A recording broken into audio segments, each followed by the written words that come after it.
அன்புமணி ராமதாஸ் வந்து இடஒதுக்கீடையும் என் குடும்பத்தில் நடக்கிற பிரச்சனையும் பேசாதீங்க, நாங்கள் பார்த்துக்குறோம் அப்படின்ட்டு இருக்காரு.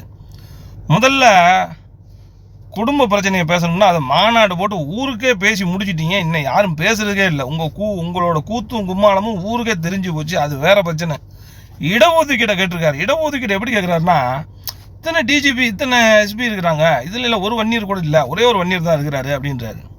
அண்ணே, இடஒதுக்கீடு கேட்கலாம், யாரா வேணாலும் கேட்கலாம். ஆனால் இடஒதுக்கீடுன்றது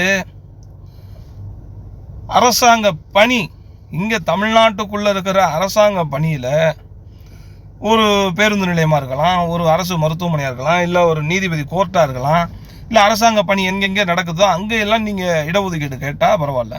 இல்லை தேர்தல் நடக்குது, எம்எல்ஏ இத்தனை கொடுங்க, வன்னியர் இருக்குது, இத்தனை கொடுங்க, கவுன்சில் இருக்குது, இத்தனை மேயர் கொடுங்க அப்படின்னு கேட்கறதுல ஒரு நியாயம்.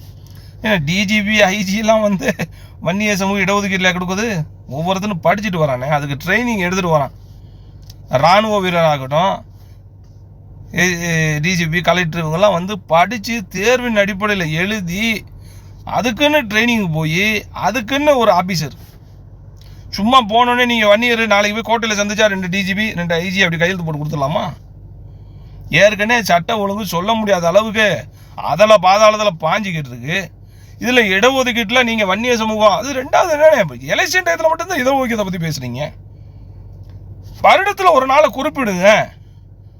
வருடத்தில் ஒரு நாளை குறிப்பிட்டு இன்னைக்கு இடஒதுக்கீடுக்காண்டி நாங்கள் இவ்வளோ பெரிய போராட்டம் பண்ணுறோம், போய் கோட்டையில் போய் சந்திங்க, ஒரு ஆளுநரை போய் சந்திங்க, ஒரு பிரதமரை சந்திங்க. அதற்கான முயற்சி எதுவுமே எடுக்க மாட்டேங்க. கூட்டணி சேரும் போது மட்டும் இடஒதுக்கீடுக்காக நாங்கள் பாடுபடுகிறோம், இடஒதுக்கீடுக்காக நாங்கள் அது பண்ணுறோம், அதை நாங்கள் செய்ய நினைச்சோம், நான் யாராவது இது என்னென்ன பேச்சு? சரியில்லாத பேச்சே. வன்னிய மக்களை அதாவது யோசிக்கவே விடாம ஒரு சமூகத்தை பின்தங்கி வச்சிருக்கிற ஆளு இந்த பாமக தான்.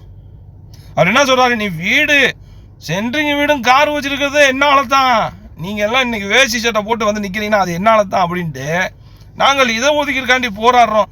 நீங்க மரியாதை கொடுக்கணும், வன்னிய சமூகத்துக்கு நீங்க மரியாதை கொடுக்கணும். அதுக்கப்புறம் தான் வன்னிய சமூகத்தை பத்தி நீங்க பேசுறது இருக்கும். இன்னைக்கு ஒரு 80% வன்னியர்கள் உங்களுக்கு எதிராக திரும்பி இருக்கிறான், உங்களுக்கே தெரியும். இன்னைக்கு எந்த கட்சி அதனால தான் உங்கள் மேலே எந்த ஒரு இது இல்லாமல் இருக்குது. இடஒதுக்கீடு கேட்கறது எது கேட்கணும், எது கேட்கக்கூடாதுன்னு இருக்குது. சும்மா போகிற போக்கில் மக்கள்கிட்ட டிஜிபி ஆகணும், ஐஜி ஆகணும், கோட்டையில் போய் நான் கையெழுத்து போட்டால் டிஜிபி ஆகிடும்னா ஆக முடியாது. படிக்கணும், தேர்ச்சியில் வெற்றி பெறணும், அதுக்கப்புறம் ட்ரைனிங் போகணும், அதுக்கப்புறம் ஒரு கலந்தாய்வு கூட்டத்துக்கு போகணும், அதுக்கப்புறம் எங்கே பதவி போடுவான், இங்கே போட மாட்டான், டெல்லியில் போடுவான், ராஜஸ்தானில் போடுவான், மகாராஷ்டிராவில் போடுவான், ஹரியானாவில் போடுவான், எந்த மாநிலத்தில் வேணாலும் போடலாம். அது நீங்கள் தமிழ்நாட்டில் தான் வன்னிய சமூகம் இங்கே தான் இருக்கணும் கிடையாது. எங்கே இருக்கிறவனா இங்கே தூக்கி போடுவான், இங்கே இருக்கிறவனா அங்கே தூக்கி போடுவான். புரியுதா? இந்த நாலேஜ் கூட இல்லாமல் இருப்பாங்க வன்னிய சமூகம்.